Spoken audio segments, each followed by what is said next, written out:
So good, so good, so good. New fall arrivals are at Nordstrom Rack stores now. Get ready to save big with up to 60% off Vince, Kurt Geiger London, and more. How did I not know Rack has Adidas? Because there's always something new. Join the Nordy Club at Nordstrom Rack to unlock exclusive discounts on your favorite brands. Shop new arrivals first and more. Plus, get an extra 5% off every Rack purchase with a Nordstrom credit card. Great brands, great prices. That's why you Rack.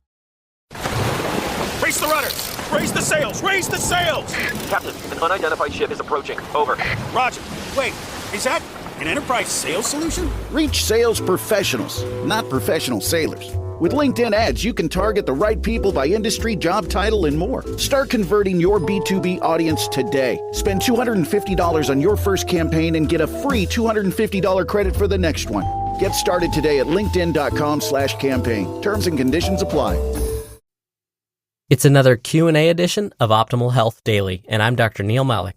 Hey there, happy Friday, and welcome to another Q&A edition of Optimal Health Daily, where I answer your health questions related to fitness, diet and nutrition, and lots more. You send in the questions, and I answer them for you. And with that, let's jump right in and hear today's question as we optimize your life. Today's question came via email. Fatima writes, Hi, Dr. Neal. Thank you for all you do. During one of your Q&A episodes, you talked about pernicious anemia, and I was wondering if you could venture into iron deficiency anemia as well. Some argue and say liquid supplements, commonly referred to as blood tonic in other countries, are better for supplementation, while some recommend pills. I've also heard of people with anemia that's so bad they require iron injections. My question is, which is better, and when should one consider the others? Thank you for taking the time to send in your question, Fatima, and thank you for your kind words. I'm happy to discuss iron deficiency and iron deficiency anemia. After all, iron deficiency anemia is the most common type of anemia, much more common than pernicious anemia. In fact, it's been estimated that 1 in 3 people around the world are iron deficient. So, let's dive in. Now, iron is important for the body for many reasons. But one of the main reasons iron is so important is because it helps our red blood cells carry oxygen throughout the body. And since pretty much every cell in the body needs oxygen to survive, the ability of red blood cells to carry oxygen throughout the body is really important. So how do we know if our bodies are low in iron? Your doctor can order some simple blood tests to find out. Your doctor will probably look at 3 specific blood lab values: hemoglobin, actual iron levels in the blood, and something called ferritin. Ferritin just refers to the specific type of protein that helps cells, like red blood cells, store iron. So, low ferritin levels likely means that the body isn't hanging on to enough iron. Now, before we see a doctor and have to get our blood drawn, is there another way to know whether we're iron deficient or have iron deficiency anemia? Basically, are there common signs or symptoms? Well, yes, there typically are, like pale skin, if the area in the lower eyelids also looks pale, fatigue, dizziness. These are all common among those with iron deficiency anemia. But the problem with these symptoms is that pale skin, fatigue, and dizziness could also be caused by other things too.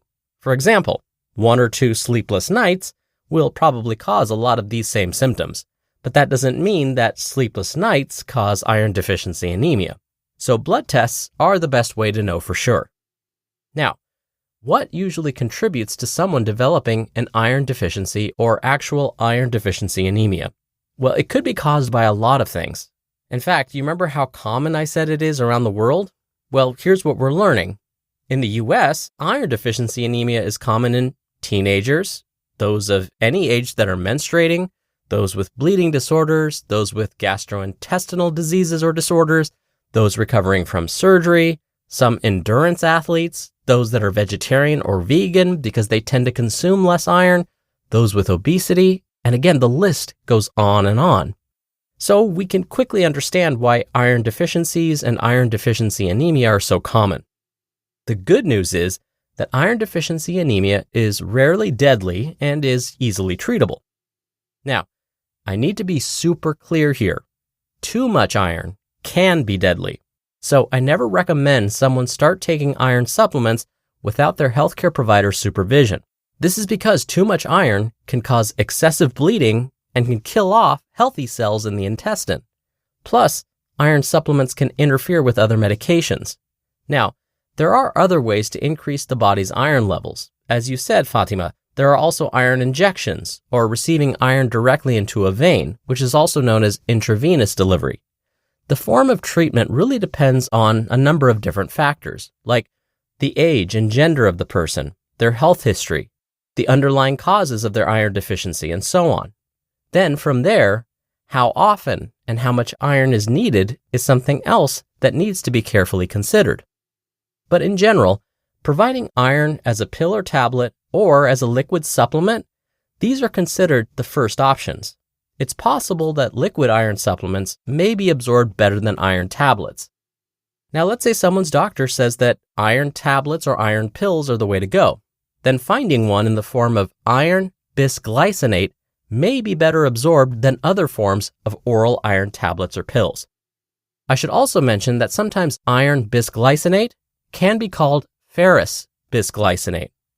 Now, oral iron supplements don't taste very good, so many stop taking them before they should. Also, for those with gastrointestinal diseases, where they may have issues with absorbing nutrients, they may need a different form of iron supplementation because the tablets may not get absorbed as well. So in those cases, that's when intravenous or IV administration or iron injections may be recommended instead. Now, there are ways we can increase the amount of iron we get in our diets too. And when we increase iron in our diets, we have a much lower risk of experiencing an iron overdose. So increasing our intake of iron-rich foods can help bring up the iron levels in the blood and prevent iron deficiency anemia. Iron-rich foods would include chicken, turkey, red meat, seafood, beans, spinach, raisins, apricots, and peas. Now, when eating these foods, if you can consume other foods that are high in vitamin C at the same time, it may help the body absorb iron that much better. That's because vitamin C helps iron become more absorbable for the body. For example, if you're having some seafood, which is high in iron, add some lemon juice to it for flavor, because the lemon juice is high in vitamin C, and now you've got a nice combination where the iron will probably be absorbed better. Here's a vegetarian or vegan option. Have a spinach salad because the spinach is high in iron, and top it with strawberries. The strawberries are high in vitamin C, which will help the body absorb the iron from the spinach that much better. So here's the bottom line. If a healthcare provider determines that a patient needs some iron supplements, usually they'll turn to an iron tablet or an iron pill first, possibly a liquid supplement because liquid supplements may be absorbed better. If for some reason an iron pill or tablet or liquid supplementation isn't an option, that's when iron intravenously may be recommended. But again, we can also increase the amount of iron in our blood by mixing and matching foods and flavors to increase our iron intake and maximize its absorption. Eczema isn't always obvious, but it's real. And so is the relief from Ebglyss. After an initial dosing phase, about 4 in 10 people taking Ebglyss achieved itch relief and clear or almost clear skin at 16 weeks. And most of those people maintain skin that's still more clear at 1 year with monthly dosing. Ebglyss, lebrikizumab LBKZ, a 250 milligram per 2 milliliter injection, is a prescription medicine used to treat adults and children 12 years of age and older who weigh at least 88 pounds or 40 kilograms with moderate to severe eczema, also called atopic dermatitis, that is not well controlled with prescription therapies used on the skin or topicals, or who cannot use topical therapies. Ebglyss can be used with or without topical corticosteroids. Don't use if you're allergic to Ebglyss. Allergic reactions can occur that can be severe. Eye problems can occur. Tell your doctor if you have new or worsening eye problems. You should not receive a live vaccine when treated with Ebglyss. Before starting Ebglyss, tell your doctor if you have a parasitic infection. Searching for real relief? Ask your doctor about Ebglyss and visit ebglyss.lilly.com or call 1-800-LILY-RX or 1-800-545-5979. You just realized your business needed to hire someone yesterday. How can you find amazing candidates fast? Easy. Just use Indeed. When it comes to hiring, Indeed is all you need. Stop struggling to get your job post seen on other job sites. Indeed Sponsored Jobs helps you stand out and hire fast. With Indeed Sponsored Jobs, there are no monthly subscriptions, no long-term contracts, and you only pay for results. One thing I love about Indeed is how it speeds up hiring. When I've hired in the past, the process was overwhelming, and I wish I'd used Indeed. There's no need to wait any longer. Speed up your hiring right now with Indeed. And listeners of this show will get a $75 sponsored job credit to get your jobs more visibility at Indeed.com/health. Just go to Indeed.com/health right now and support our show by saying you heard about Indeed on this podcast. Indeed.com/health. Terms and conditions apply. Hiring? Indeed is all you need. Thank you again for taking the time to send in your question, Fatima. Now, if you want to send me a question and have it answered right here on the show, you can email one directly to health@oldpodcast.com. If you submit a question, we'll give you a copy of our Optimal Living Daily workbook just for doing that. Or if you want your voice played on an episode, come by oldpodcast.com/ask.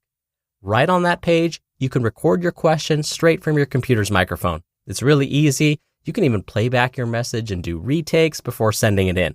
Or you can do it the old-fashioned way and call in your question. The number is 161-I-LOVE-OHD. That's 1-614-568-3643. All right, that'll do it for another Q&A edition of Optimal Health Daily. Thank you so much for listening every day and all the way through, and I hope you have a great start to your weekend. And of course, I'll see you back here again tomorrow, where your optimal life awaits.